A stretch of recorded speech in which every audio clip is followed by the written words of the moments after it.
रखनी है कि जो भी कारोबार, जो भी आपको कहानी सुनाए कि हम तो इंसानियत की खिदमत के लिए ये कर रहे हैं, कोई चक्कर नहीं। सारे कंसेप्ट क्लियर हो गए। मेन मकसद उनका वही था, बिजनेस में प्रॉफिट कमाना, लेकिन वो दुनिया को दिखा रहे हैं कि हमारे अंदर एथिकल वैल्यूज हैं, हमारे अंदर इंसानियत है, हम इंसानियत की भलाई के लिए ये सारे काम करें, ताकि वो आपकी सिंपथीज हासिल कर सकें और उनकी सेल और बढ़ जाए। जबकि क्लियर कट उनका मकसद क्या है, अर्न प्रॉफिट, बात खत्म होगी। ठीक है ना। एक मोहल्ले में एक दुकानदार है, उसने दुकान डाली हुई है, तो दुकानदार सुबह से लेकर शाम तक उस दुकान पे क्यों बैठा हुआ, हर किसी को पता है। लेकिन अगर वो दुकानदार ये कहना शुरू कर दे कि मैं तो इसलिए यहां पे बैठा हुआ हूं कि तुम्हारे यहां पे इतनी गाड़ियां खड़ी होती हैं, इसको कोई नुकसान ना पहुंचा जाए, मैं तो यहां पे तुम्हारी गाड़ी की रखवाली करता हूं, तुम्हारे छोटे छोटे बच्चे जब स्कूल से आते हैं तो वो उनको कोई मारता ना हो, मैं तो उन पर नजर रखता हूं, तो क्या ये बात बाकियों को समझ आ रही? वो कहेगा हाँ, तुम चूंकि सुबह से लेकर शाम तक यहाँ पे बैठे रहते हो, गली में आते जाते हर किसी को देख रहे होते हो, तो चलो ठीक है, बच्चों का भी तुम ख्याल रख रहे हो और गाड़ियों का भी ख्याल रख रहे हो कि गाड़ियों को कोई आके शीशे ना उतार के ले जाए। ठीक है, बात तुम्हारी समझ, लेकिन ये है ना कि मैं सिर्फ इसलिए बैठा हुआ हूं। ठीक है ना, मतलब वो एक सीधा सीधा कंसेप्ट है भाई, तुमने दुकान की खोली है, जिस दिन तुम्हें दुकान में नुकसान होना शुरू हो गया, तो क्या उस दिन तुम हमारी गाड़ियों की रखवाली करोगे? हमारे बच्चों को देखोगे कि भाई उसको कोई मार तो नहीं रहा? वो तो फिर तुम्हारा वो काम किधर गया? इसका मतलब है वो बाकी सारी बातें उसकी जो थी वो सेकेंडरी थी। पहली बात क्या है? प्रॉफिट। तो जब तक उसको प्रॉफिट हो रहा है तब तक आपको मीठी मीठी बातें सुनाएगा। जिस दिन वो उसको हुआ लॉस, वो अपने असल रूप में आ जाएगा। समझ आ रही बात? तो जितने भी कारोबार आपको ह्यूमैनिटेरियन बेसिस पे एड्स दिखाते हैं कि हम ये कर रहे हैं, हमने गरीबों को, इतने गरीबों को खाना खिलाया, हमने इतने दस्तरखान लगाए, हमने ये किया, हमने वो किया, ये सिर्फ उसी वक्त है जब तक प्रॉफिट हो। जिस दिन इन लोगों को लॉस हुआ, सबसे पहले ये सारी ह्यूमैनिटेरियन एड खत्म कर दें। और समझ आ रही बात की कि नहीं समझ आ रही? ठीक है जी। तो आपने आपने कम से कम, अकाउंटिंग के स्टूडेंट्स ने कम से कम ये कंसेप्ट क्लियर रखना है कि बिजनेस का मेन पर्पस क्या है। इंसानियत की खिदमत करना बिजनेस का मकसद नहीं।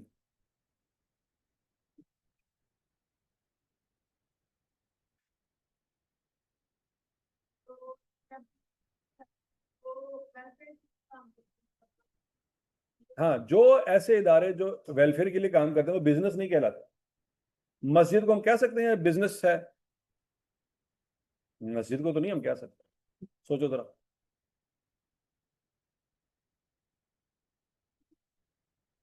आपने खुद ही बता दिया नॉन प्रॉफिट। हाँ, लेकिन पॉइंट ये है कि हमारा मेन पर्पस क्या है, वो हम उस वक्त करते हैं जब हमें कहीं और नौकरी नहीं मिलेगी। समझ आई बात? क्या आप मदरसे में नौकरी करना चाहेंगे? सोचें जरा। ये इतने लोग यहाँ पे बैठे हैं, ये इसलिए आए हैं कि इन्होंने मदरसा खोलना है? इनमें कोई भी ऐसा नहीं। पूछ ले, डीप डाउन अपने आप से पूछ ले, वो बात समझेगी नहीं? भाई वो तो इसलिए वहां पे जाएंगे जब कहीं और हमें जगह नहीं मिली। तो जो मदरसे में बच्चे पढ़ते हैं वो क्यों पढ़ते हैं? क्योंकि ये और कहीं फिट नहीं हो सके। तो माँ बाप ने उनको क्या किया? अली फजी कर लिया, सानू जन्नत ले जा रही। वो बात समझ लगी नहीं लगी? जो अच्छी औलाद थी, पढ़ी लिखी थी, जिसका दिमाग तेज था, काम कर सकती थी, वो कहाँ पे है? वो या तो एमबीबीएस कर रही है या यूईटी में बैठी हुई है। ठीक है। और जो दूसरे नंबर पे आ रही थी वो सीए में है। समझ आ रही कि नहीं आ रही? अगर आप लोगों के 98% नंबर होते तो यहाँ ना होते। ऐसे ही है। तो पॉइंट ये है कि उससे भी जो गंदी औलाद है वो मदरसे में है। ठीक है। तो पॉइंट ये है कि जो ये रियलिटी है, जो फैक्ट्स हैं, वो हम सीधे सीधे बात करेंगे।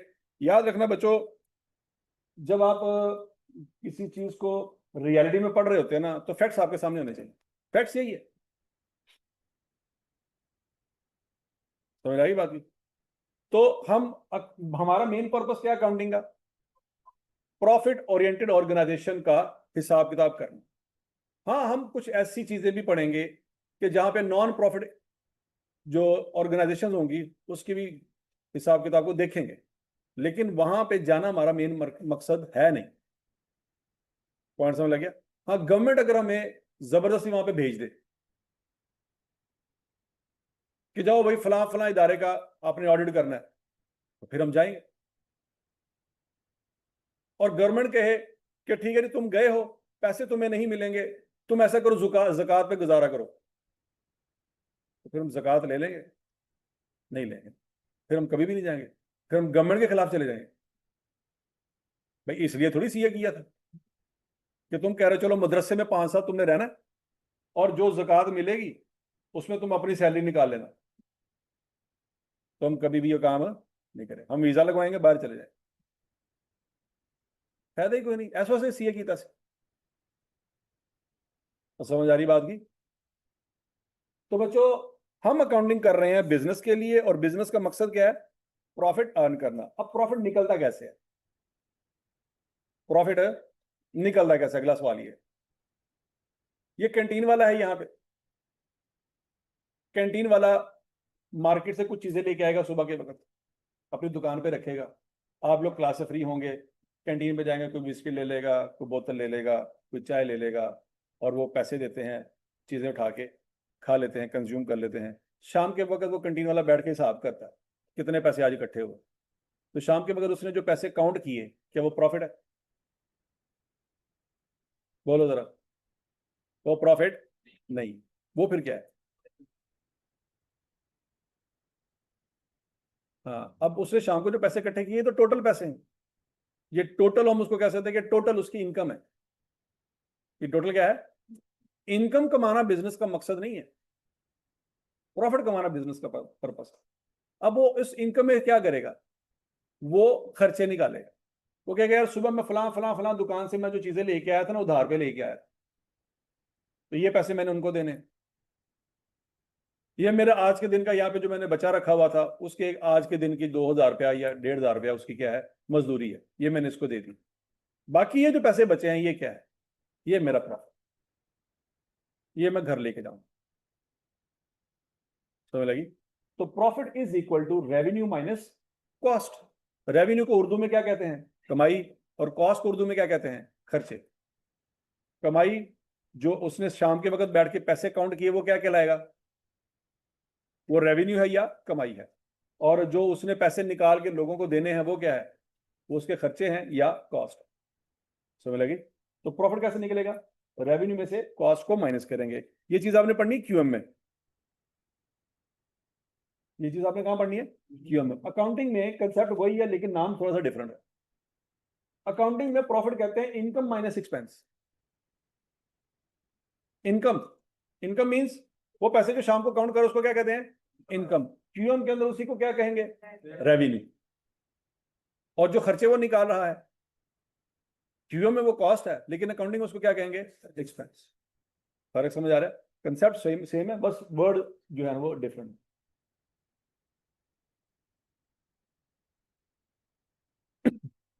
तो समझ लग गई? यहां तक जो दास्तान मैंने सुनाई है सारी क्लियर है? अच्छा, अब बच्चों इस अकाउंटिंग को समझने के लिए पहले हम आज एक छोटा सा बिजनेस ओपन कर लेते हैं।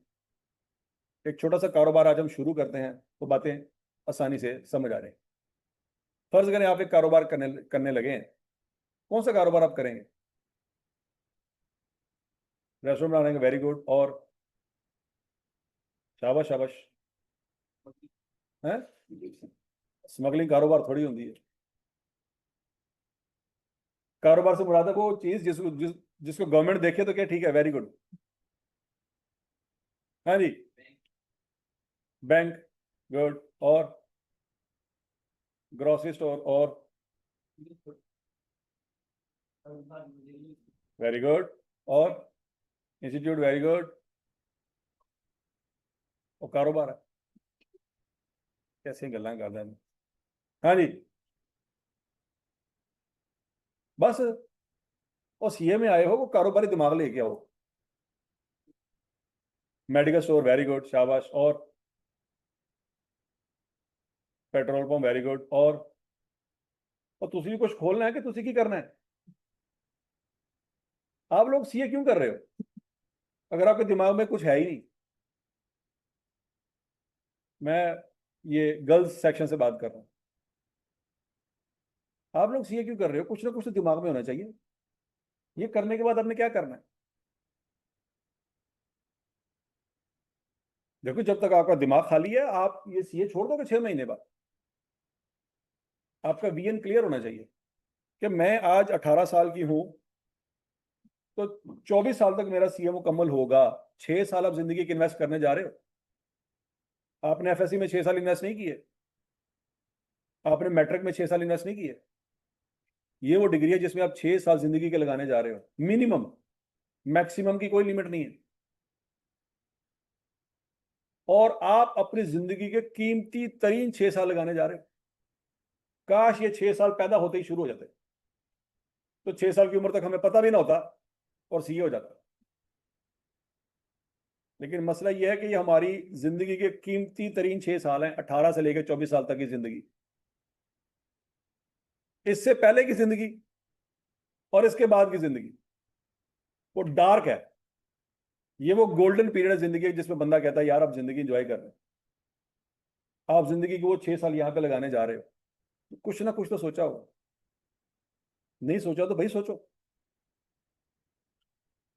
नहीं समझ आ रही बात? ठीक है, दो तरह के लोग होते हैं, ये बात याद रखनी मेरी आपने। आप में से बहुत सारे बच्चे ऐसे होंगे जो सीए छोड़ जाएंगे। कोई 3 महीने बाद छोड़ जाएगा, कोई 4 महीने बाद छोड़ जाएगा, कोई 5 महीने बाद छोड़ जाएगा। कोई पेपर भी नहीं देगा। महीने बाद उसका आर्मी मेडिकल कॉलेज में कहीं पर एडमिशन हो जाएगा, या किसी आर्मी के किसी प्रोग्राम में एडमिशन हो जाएगा, या नेवी में चला जाएगा, या एयरफोर्स में चला जाएगा, तो सीए छोड़ जाएगा। चलो उसकी तो समझ आती है, उसके पास एक डिफरेंट कैरियर पाथ था। लेकिन किसी ने सिर्फ इसलिए छोड़ दिया कि उसको पता ही नहीं था उसने शुरू क्या किया। बात समझ आ रही कि नहीं आ रही? आप आज एक दूसरे को देख लो, महीने बाद इनमें से कुछ चेहरे गायब हो जाएंगे, फिर 2 महीने बाद कुछ और गायब हो जाएंगे। तो वो गायब इसलिए हो गए क्योंकि उनको पता नहीं था कि वो यहां पे आए क्यों हैं। ये बात समझ आ रही कि नहीं आ रही? तो आपको ये पता होना चाहिए कि आप अगर यहाँ पे इस क्लास में बैठे हैं, तो इस क्लास का पर्पस क्या है, और इसका ड्यूरेशन कितना है, और इसके बाद जब 6 साल हम गुजार चुके होंगे, सारे पेपर पास कर चुके होंगे, तो हमने जिंदगी में करना क्या। ये आपको आज क्लियर होना चाहिए। ठीक है? क्यों? क्योंकि अक्लमंद इंसान वो होता है कि जो कोई चीज शुरू करता है, तो शुरू करने से पहले उसको पता हो कि एंड कहां पे होनी है। अगर उसको एंड का नहीं ना पता, तो उसको शुरू भी नहीं करनी चाहिए। वो बेवकूफ इंसान होता है कि यार तू भी सीए कर रहे हैं, तू भी सीए कर रहे हैं, चल मैं भी कर लेना, अगर इस बेस पे फैसला किया। ठीक है? मेरी सहेली ने क्या सीए कर ला, ਉਹਦਾ एडमिशन हो गया, मैं भी ले लिया एडमिशन। ये बुनियाद है सीए में आने की। तो सहेली को 2 महीने बाद लगा कि नहीं यार, मैं इस फील्ड के लिए नहीं बनी। वो निकल गई, यार तुसी फंस गए। तो अब आपका दिल ही नहीं करेगा पढ़ने। घर वालों को पता ही नहीं है सीए क्या होता है। आपको पता था सहेली की वजह से, सहेली छोड़ के चली गई, अब आप फंस गए अकेले। समझ लगिए? आपको क्लियर होना चाहिए कि अगर आप इस जगह पे बैठे हैं तो क्यों बैठे हैं। अगर आपको क्लियर नहीं है ना, तो महीने 2 महीने बाद 3 महीने बाद जब आपको अकल आएगी, आप सीए छोड़ देंगे। समझ आ रही बात है? तो मैं खवातीन से खास तौर पे कह रहा हूँ कि वो क्लियर करें कि वो इस फील्ड में आए हैं, तो 6 साल जिंदगी के लगाने के बाद वो जब यहां से निकलेंगे तो उन्होंने क्या करना। तो जब सोचेंगे तो उनके दिमाग में कई कारोबार आएंगे। हमारी बहुत सारी स्टूडेंट्स हैं जिन्होंने 24 साल की उम्र में, 23 साल की उम्र में, 22 साल की उम्र में सीए क्वालिफाई कर ली। ठीक है? हमारी जो यंगेस्ट सीए क्वालिफाइड स्टूडेंट थी, उसने 22 साल में सीए क्वालिफाई कर लिया। उसका मैट्रिक और एफएससी वगैरह में उसने टाइम थोड़ा सा उसने सेव किया था। वो 17 साल की एज में आई थी वो सीए में, 5 साल में उसने सीए पूरा कर लिया। ठीक हो गया। फिर उसने उसके बाद अपना टेक्सटाइल का कारोबार शुरू किया,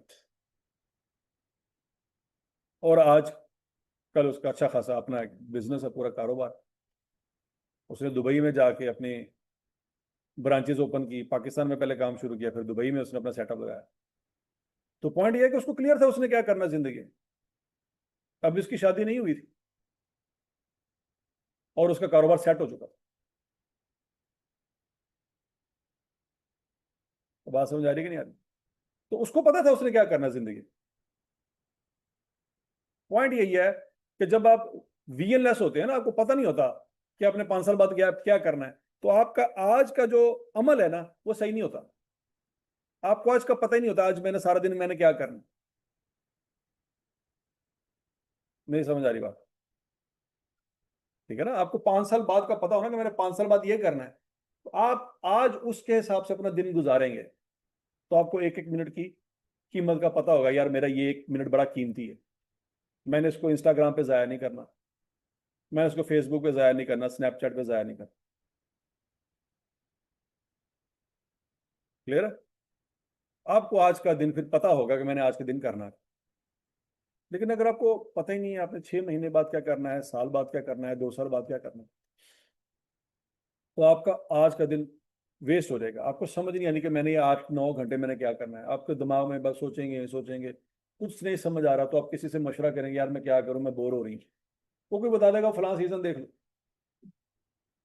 अब आप वो सीजन ढूंढना शुरू कर देंगे। ठीक हो गया। फिर वो सीजन पसंद आना शुरू हो गया, सारी रात उस सीजन में बैठे थे। सुबह 8 बजे क्लास थी, 7 बजे सीजन खत्म हुआ, अब क्लास में जाने का दिल ही नहीं करेगा। टाइम वेस्ट हो। क्यों वेस्ट हुआ? पर्पसलेस जिंदगी है, इसलिए वेस्ट हो। पर्पस क्लियर होगा तो टाइम वेस्ट नहीं होगा। समझ आ रही है? तो आप आज आधे घंटे के लिए बैठ के सोचें कि आपके पास ये जिंदगी है, आपकी एज 18 साल है, आपके पास जिंदगी में 2 रास्ते हैं। मैं अपने 6 साल अगर इधर लगा दूं तो मैंने क्या करना है बाद में, और अगर मैं 6 साल इधर लगा दूं तो इसके बाद फिर मेरा क्या होगा। समझ आ रही है बात की कि नहीं आ रही? तो फिर आपकी daily life, daily routine change हो जाएगी। समझ आ रही? फिर आपकी डेली लाइफ सेट हो जाएगी। आपको पता होगा मैंने सुबह इतने बजे उठना है, ये काम करना है, फिर नाश्ता करना है, फिर ये काम करना है, फिर ये होगा, फिर दोपहर को मैंने लंच करना है, फिर मैंने ये काम करना है, फिर रात को मैंने खाना खाना, और इतने बजे मैंने सो जाना। आपकी जिंदगी में डिसिप्लिन ऑटोमेटिकली आ जाएगा। और ये डिसिप्लिन ऐसी चीज है जो किसी के कहने से नहीं आती। समझ लगी? आपने जिंदगी में बड़े टाइम टेबल बनाए होंगे और एक दिन भी अमल नहीं किया होगा। समझ आ रही बात की? क्यों नहीं अमल किया? विजन नहीं है, आपका गोल नहीं है, कोई टारगेट नहीं है। टारगेट होगा, वीएन बन जाएगा। वीएन बन जाएगा तो आराम से आपका डिसिप्लिन भी बन जाएगा। किसी टाइम टेबल की जरूरत नहीं पड़ेगी कि मैंने 8 बजे क्लास लेनी है, दोपहर को 3 बजे मैंने खाना खाना है, जरूरत नहीं पड़ेगी। आप ऑटोमेटिकली आपकी लाइफ सेट हो जाएगी। ठीक है? अगर आपको पता हो कि 5 साल बाद, 6 साल बाद आप अपने आप को कहां पे देख रहे हैं, तो समझ आ रही है? ये लड़कों का तो मुझे पता है, इन्होंने तो जिंदगी में खजल होना है। इनकी जिंदगी में यही लिखा हुआ, ये यहां नहीं खज्जल होंगे तो किसी और फील्ड में जाके खज्जल हो रहे होंगे। इनको तो बाय बर्थ पता है कि सड़ना तय ही होनी। आपका क्लियर होना बड़ा जरूरी है कि आपने जिंदगी में क्या करना। और समझ आ रही है? ये अगर 6 साल इधर नहीं लगाएंगे तो 6 महीने बाद ईंटें चुक रहे होंगे।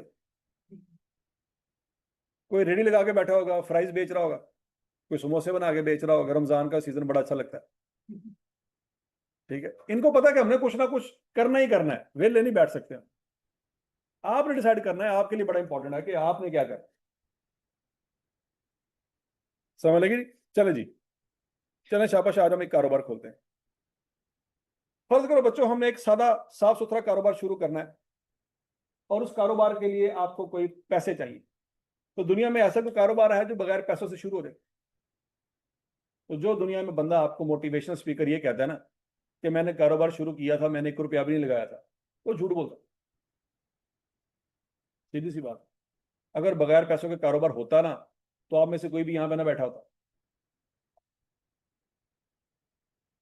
नहीं समझ आ रही। बगैर पैसों के कारोबार हो रहा था तो आप कारोबार कर लेते। भाई ये पढ़ने के बाद भी क्या करना है, तो पहले कर लो। तो पॉइंट ये है कि ऐसा होना नहीं है। समझ लगी बात। दुनिया में कोई भी कारोबार शुरू करना है तो उसके लिए क्या चाहिए? पैसे चाहिए। तो पैसे कहां से आएंगे? पैसे आप सबसे पहले अब्बू से रिक्वेस्ट करेंगे कि अब्बू जी मैं कारोबार करना है, पैसे दे दो। आजकल तो औकात ये है कि जब उन्होंने कोई इंपॉर्टेंट बात करनी होती है, हमें कमरे से बाहर निकाल देता। तो हमें कहां से वो पैसे देंगे? हमारे ऊपर तो इतना भरोसा नहीं करते कि वो आपस में जो बात करें वो हम तक ना पहुंच पाए। तो हमें वो पैसे कहां से दे देंगे? बात समझ लगेगी ना लगी? तो सीए कर लेंगे तो घर में कोई इज्जत बन जाएगी। ये भी टेंशन है कि सीए इसलिए भी जरूरी है कि घर में कोई इज्जत ही नहीं है, ये कर लेंगे तो शायद कोई हमारी सुन ले। ठीक हो गया। तो बच्चों कारोबार करना है तो उसके लिए पैसे चाहिए। पैसे मांगने के लिए करेक्टर होना चाहिए। तो घर में कोई इज्जत होगी तो कोई पैसे देगा। ठीक है जी। तो फर्ज करें आपका करेक्टर था, आपकी अच्छी खासी क्या कहते हैं जिंदगी थी उनके सामने, यार ये बच्चा बड़ा शरीफ है, बहुत ईमानदार है, सच बोलता है, वगैरह वगैरह वगैरह। उसने वाले साहब से कहा कि अब्बू जी मैंने पैसे दो, मैं कारोबार करना है। वाले साहब ने उसको 5 मिलियन दे दी। कितने दे रहे थे? हूँ सोचो ऐसा वालद कितने होएगा? 5 मिलियन दे देगा। ऐसे ही है। हमको तो 500 रुपये देते हैं तो शाम को हिसाब मांगते हैं, बाकी पैसे कितने? इसको 5 मिलियन मिल गए। अच्छा जी। इसने 5 मिलियन से कारोबार शुरू किया, लेकिन इसको बाद में फील हुआ कि 5 मिलियन तो कम है। ओके। इसने बैंक से कर्जा ले लिया। बैंक में भी कुछ जानने वाला दोस्त था, उसको बताया यार मैंने कारोबार शुरू करना, 5 मिलियन मुझे घर से मिल गया लेकिन पैसे कम है, मुझे बैंक से कर्जा चाहिए। उसने कहा ठीक है जी, 4 मिलियन का तुम्हें कैश दे देते हैं। टोटल इस बंदे के पास कितने पैसे हो गए? 90 लाख रुपया। ये गया लाहौर की किसी सूटेबल लोकेशन में जाके इसने दुकान देखी। दुकान होगी तो काम शुरू करेंगे। इसने दुकान परचेज कर ली। दुकान कितने की आई? 6 मिलियन की इसने दुकान ले ली एक सूटेबल जगह। कितने पैसे रह गए? बाकी जेब में भी कितने पैसे पड़े?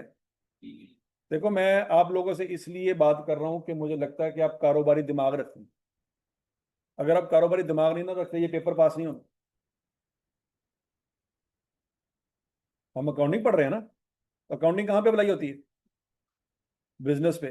तो बिजनेस के बारे में थोड़ा बहुत दिमाग काम करेगा तो ये बातें समझ आनी। इसके पास कितने पैसे थे? 90 लाख। दुकान आ गई कितने की? 7 लाख की। जेब में कितने पैसे पड़े? 30 लाख। अब खाली दुकान पे चीजें बेचना शुरू कर देगा। अभी तो खाली दुकान है। सबसे पहला काम अब क्या करेगा? उस दुकान को सेट करेगा। उसके लिए उसको क्या क्या चाहिए? फर्नीचर चाहिए, एसी, जनरेटर और कैमरे। सीसीटीवी कैमरे क्यों चाहिए? ये बेसिक नेसेसिटी। बात समझ आ रही है आप? अगर आपने देखा होगा कई कारोबार, कई आपने ऐसी वीडियोस देखी होंगी जिसमें दुकान पे कोई बंदा जाता है और चीजें चोरी करके निकल जाता है। तो आपके पास ये चीजें बेसिक नेसेसिटी, वो ये कोई एक्स्ट्रा ऑर्डिनरी लग्जरी आइटम नहीं है, ये बेसिक रिक्वायरमेंट्स है। जनरेटर क्यों चाहिए? लाइट चली गई तो कारोबार ठप। अब वापडा के सहारे कारोबार तो नहीं ना कर सकते। और दुकान के ऊपर दुकान है, उसके ऊपर दुकान है, सोलर भी नहीं लगा सकते। समझ लगी बात? तो एक जनरेटर चाहिए होगा, एक एसी चाहिए, गर्मियां हैं नहीं गुजारा होता। फर्नीचर चाहिए जहां पे कुछ चीजें रख सके। यहां तक की बात समझ लगी? यहाँ पे कितना खर्चा हो गया बच्चों? 5 लाख रुपए का फर्नीचर आ गया, 1 लाख का एसी आ गया, 4 लाख का जनरेटर आ गया, 50,000 के कैमरे आ गए। कितना खर्चा हो गया जी? 10,50,000 खर्चा हो गया। अच्छा। फिर उसने जब वो सारा को सेट कर लिया, उसने ना, उसे 2 बंदों की जरूरत थी। उसने उनको एड लगा के हायर कर लिया, लोगों को बुलाया, इंटरव्यू की। 2 बंदे उसने रखने थे। कौन कौन से? सिक्योरिटी गार्ड रखना था और सेल्समैन रखना था। अच्छा, जिस दिन वो इनका इंटरव्यू करके उनको फाइनल करेगा कि ठीक है यार कल से आ जाना, एक बंदा चाहिए सिक्योरिटी गार्ड के तौर पर और एक चाहिए सेल्समैन के तौर पर, दो बंदे उसने रख लिए। तो क्या जिस दिन उसने बंदे रखे उसी दिन सैलरी दे देगा? ठीक है, ये जो बातें मैं कर रहा हूं ना, आप अपने आप को उसकी जगह पे रख के सोचें कि पहले दिन आपने किसी का इंटरव्यू किया कि यार यू आर गुड, कल आ जाओ, उसी वक्त उसको सैलरी दे दोगे महीने की? नहीं दो। क्यों? तो सैलरी एंड पे क्यों मिलती है? अब समझ आई बात, कि दुनिया में किसी इंसान को सैलरी महीने के एंड पे क्यों मिलती है? ये आपको पूरी दुनिया में कभी बात समझ नहीं आएगी जब तक आप वाले साहब के पॉइंट ऑफ व्यू से देखोगे। यार कितने जालिम लोग हैं, एंड पे जाके सैलरी देते हैं, शुरू में दे देते। लेकिन जब आप उस बिजनेसमैन की जगह पे बैठोगे ना, आपको बात समझ आएगी कि सैलरी एंड पे क्यों दी जाती। और समझ आ गई है? आप उसकी जगह पे बैठो फिर आपको समझ आए कि वो जिसको हम पूरी जिंदगी जालिम कहते रहे हैं कि अब्बा जानो सैलरी हमेशा आखिरी दिन जाके मिलती। अब समझ आएगी, अगर हम खुद उसकी जगह पे बैठे होते ना तो हमने भी सैलरी एंड पे देनी थी। क्लियर? अच्छा, सैलरी आपने दो बंदों को रख लिया, यकम जनवरी को इंटरव्यू किया, दोनों फाइनल हो गए बंदे आगे, तो आप पूरा महीना वो काम करेंगे, महीने के एंड पे जाके हिसाब कर लें। पॉइंट समझ आ गया सबको? अगला पॉइंट, अब आपने दुकान भी बना ली है, दो बंदों को हायर भी कर लिया, फर्नीचर, एसी, सीसीटीवी कैमरा सब कुछ लग गया, लेकिन किसी को क्या पता आपकी दुकान कहां पे? उसके लिए क्या करना पड़ेगा? मार्केटिंग कर। मार्केटिंग करने के लिए बहुत सारे तरीके हैं, मतलब जहां पे आपने दुकान बनाई है दाएं बाएं मोहल्ले में आप ब्रोशर मार दें, जैसे बिजली के बिल दरवाजों के नीचे जाते हैं वैसे ब्रोशर भी चले जाएंगे। नंबर टू, सिर्फ मोहल्ले वालों को चीजें बेचनी नहीं, आप चाहते हैं कि आपका एरिया वाइड हो, तो आप फिर उसके लिए क्या करेंगे? वो जो लोकल केबल चैनल होंगे उनसे उनसे आप क्या करेंगे? कांटेक्ट करके उसको कहेंगे यार हमारी ये ऐड चला दो, ऐड बनवाएंगे, ऐड उसको दे देंगे, कहेगा चलाओ। ठीक है, फर्स्ट करो बच्चों, हमने उसको 50,000 रुपये दे दिए। अच्छा, उस बंदे को जिसने मार्केटिंग करनी है केबल चैनल केबल टीवी वाले को पैसे शुरू में देंगे कि एंड में देंगे? सोचो। शाबाश शाबाश, कारोबारी दिमाग जिसका होगा वो सही सोचेगा, शुरू में पैसे थे। क्यों? वो पहले पूरा महीना मार्केटिंग करता रहे, पीछे से आपकी दुकान बंद हो गए, मेरे पैसे कितने गए? उसको पैसे शुरू में देने होंगे। आप हॉस्टल में रहते हैं, रेंट शुरू में देते हैं कि एंड पे देते हैं? शुरू में। पूरा महीना आप हॉस्टल में रहते रहे और 28वें दिन आप कहें यार सीए नहीं हो रहा है मेरे को, बोरी पैसा चुको तो निकलिए, तो हॉस्टल का मालिक कहेगा क्यों है? समझ लगिए? तो कुछ चीजें जिंदगी में शुरू में पैसे देने पड़ते हैं और कुछ में एंड पे देने। तो हर किसी की कोई ना कोई वजह है, वो वजह आपको इस वक्त समझ नहीं आई, ओके, समझ आ जाएगी तो आपको पता चलेगा वाकई यार ऐसे ही होना चाहिए था, जैसे हो रहा है, जैसे हो रहा है वैसे ही होना चाहिए था, अगर मैं भी वहां पे होता तो मैं यही करता। अभी आपको कुछ चीजों की चूंकि समझ नहीं आ रही तो आप एक बंदे को जालिम दूसरे को मजलूम कह रहे होंगे, लेकिन जब आपको समझ आ जाएगी चीजों की तो आपको नहीं लगेगा कि यार ये बंदा वाकई जालिम था और ये बाकी मजलूम था, क्योंकि आप उसके जगह पे नहीं खड़े। समझ लगी बात है? अच्छा बराबर। अब बच्चों हमने मार्केटिंग भी करवा ली, उसको पैसे दे दिए, वो पूरा महीना केबल पे इश्तेहार चलाता रहे। अब मार्केटिंग भी हो रही है, ब्रोशर भी बांट दिए हमने, अब लोग आना शुरू हो गए दुकान पे, तो दुकान तो खाली है। दुकान पे क्या पड़ा हुआ अभी तक? फर्नीचर पड़ा हुआ है और एसी, जनरेटर और कैमरे। तो बेचना क्या है? फर्नीचर बेचना है, एसी, जनरेटर, सीसीटीवी कैमरा, ये तो बेचने के लिए लिया ही नहीं था। अभी हमने सामान लेके आना है। ठीक है जी। अब फर्ज करो बच्चों, इसने दुकान खोली मोबाइल की, ये टी शर्ट की दुकान भी खोल सकता था, मोबाइल की दुकान खोल ली। ठीक है, कोई भी दुकान खोली जा सकती है, एग्जांपल यहां पे लिया जी, मोबाइल की शॉप उसने खोल ली, तो पहले ये मोबाइल परचेज करेगा। क्या करेगा? मोबाइल परचेज करके अपनी दुकान पे रखेगा ना, फर्नीचर लिया हुआ तो फर्नीचर वो अलमारियां लगाई होंगी उसने, अलमारी में मोबाइल रख देगा। अच्छा जी, 1.6 मिलियन के उसने मोबाइल परचेज की। 1.6 मिलियन कितना होता है? 16 लाख के उसने मोबाइल ली। ओके, अब पूरा महीना गुजर गया, सुबह दोपहर शाम कस्टमर आ रहे होंगे कि नहीं आ रहे होंगे? ऐड चल गई है कि भी फलां जगह पे एक मोबाइल शॉप है, बड़ी अच्छी शॉप है, वो डिस्काउंट भी बड़ा अच्छा देता है और जेन्युइन प्रोडक्ट देता है, वारंटी भी देता है वगैरह वगैरह, जो भी उसने ऐड में कहा होगा, चला दिया होगा उसने। अब लोग आगे चलो एक दफा ट्राई करते हैं, मोबाइल तो लेना ही था तो यहाँ से पता कर लेते। अब लोग आगे, उसने पूरा महीना मोबाइल परचेज की, सेल की।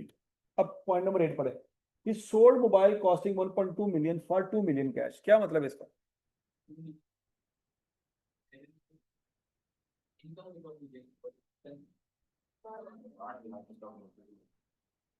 ये 1.2 मिलियन क्या है और 2 मिलियन क्या है? 2 मिलियन प्रॉफिट है। कारोबारी जेन नहीं है। हाँ जी, 2 मिलियन क्या है? प्रॉफिट है। ये क्या है? ये वो पैसे हैं जो शाम के वक्त कैंटीन वाला गिनता होता है। समझ आ रही है? तो 1.2 मिलियन क्या है? कैसे? वो तो 1.6 मिलियन नहीं था।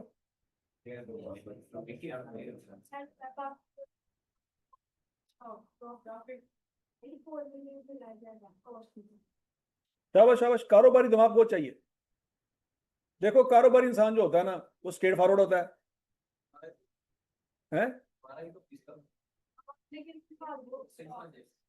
नहीं, 1.2 मिलियन ये नए मोबाइल लेके बेचे हैं। उसके उसके उसके 16 लाख के मोबाइल में से 12 लाख के बिक गए हैं और जो टेस्ट तो मिला है। हाँ जी, ये पॉइंट है। उसके पास स्टॉक कितना पड़ा हुआ था? इतने बेच दिए। 12 लाख के कीमत के बराबर मोबाइल इसने बेच दिए, लेकिन क्या 12 लाख के बेचे? 20 लाख के बेचे। क्यों 12 लाख के मोबाइल 12 लाख में क्यों नहीं बेचे? भाई को कमाना क्या उसने? वो यहाँ पे बच्चों की रखवाली करने के लिए बैठा हुआ, लोगों की गाड़ियों की शीशे बचाने के लिए बैठा हुआ। समझ रही बात? उसका मेन पर्पस क्या है? प्रॉफिट कमाना। दुकान उसने खोली है, मार्केटिंग के लिए उसने इतना पैसे लगाए हैं, फर्नीचर लिया है, इसलिए सीसीटीवी कैमरे इसलिए लगवाए हैं कि लोगों की गाड़ियों के शीशे ना कोई तार के ले दे। ये कोई चक्कर नहीं है। हाँ, वो लोगों के सामने अच्छा बनने के लिए ये कह सकता है कि भाईजान आपका खादिम सुबह से लेकर शाम तक गली में बैठा रहता है, ताकि आपकी गाड़ी को कोई हाथ ना लगाए। समझ लगी? तो याद रखना बच्चों, वो लोग जो हमेशा मीठी जुबान इस्तेमाल करते हैं, जो हमेशा मीठी जुबान इस्तेमाल करते हैं, तो जो बात वो मीठी जुबान से कर रहे हैं असल वो बात नहीं होती। समझ लगी है? और हमेशा मीठी जुबान इस्तेमाल करने वालों से ही आपने धोखे खाए हैं। सोच लो।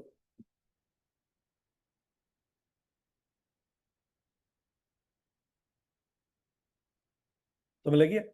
वो लोग जो कहते हैं भाई हम आपकी खिदमत के लिए यहां पे बैठे हुए हैं, ये सबसे बड़ा झूठ है। ओ भाई तुम तो कारोबार करने के लिए बैठे हुए हो। ठीक है, तुम कारोबार करने के लिए बैठे, जिस दिन तुम्हें लॉस हो तुमने भाग जाना है। तुम मेरी गाड़ी की रखवाली के लिए नहीं बैठे हुए। तुम्हारी दुकान के साथ मेरा घर है, मेरी गाड़ी यहाँ पे खड़ी रहती है। मैंने वैसे तुम्हें कह दिया नजर रखना है इस पर। ठीक है, लेकिन कोई दुकान इसलिए नहीं खोलता कि मोहल्ले में किसी के रिसोर्सेज को या किसी के एसेट्स को वो सिक्योर कर सके या देख सके कौन इसको छेड़ता है। समझ लगी? अच्छा जी, अगला पॉइंट। महीना खत्म हो गया जी, 31 जनवरी आ गई। 31 जनवरी वाले दिन जब हम बैठे होंगे तो कुछ ना कुछ खर्चे पे करने होंगे। क्या क्या खर्चे होंगे भला?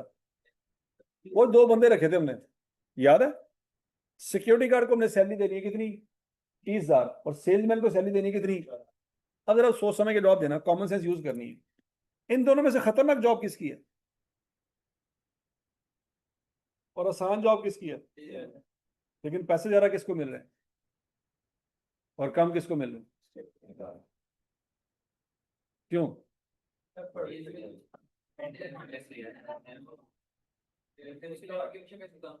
हैं? सिक्योरिटी गार्ड 24 घंटे अपनी जान के साथ रिस्क लेके बैठा होता है।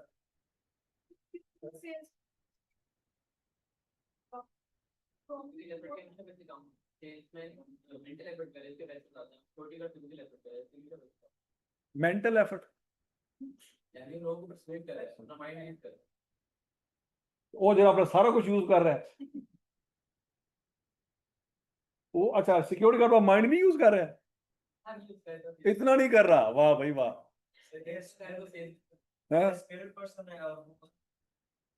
अनस्किल्ड है, मतलब उन्हें असला चलाना नहीं आता।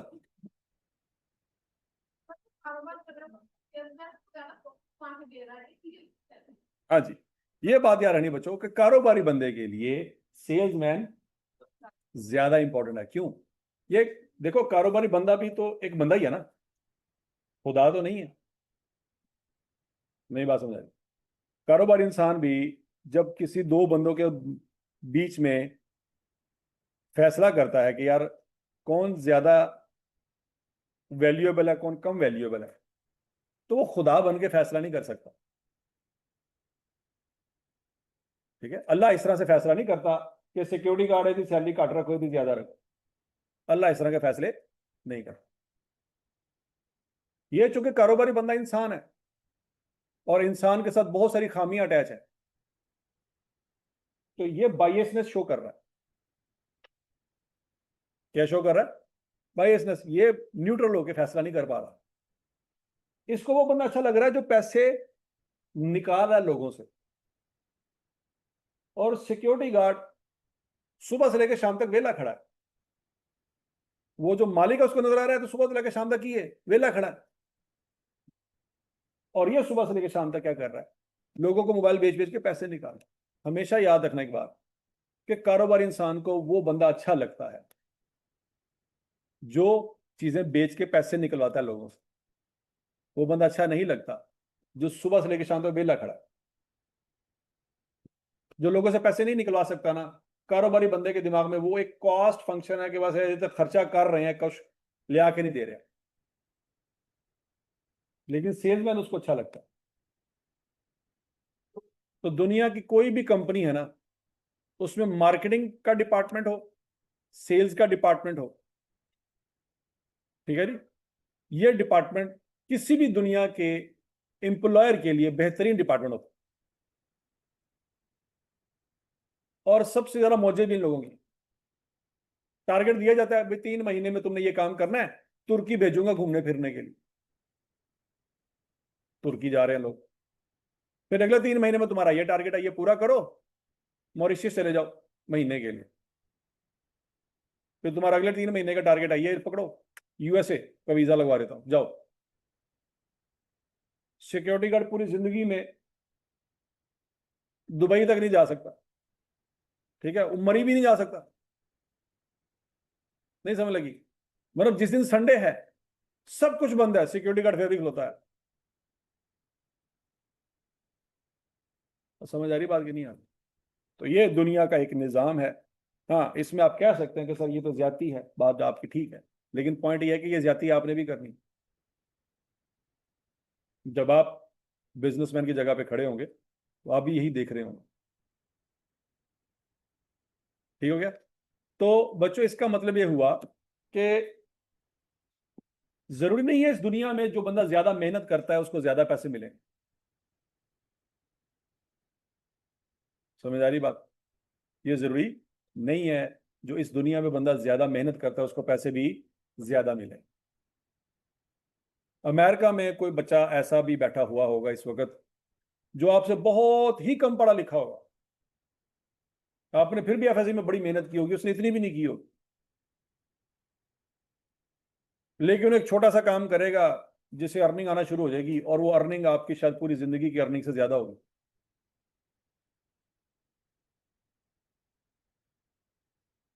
समझ आ रही है कि नहीं आ रही?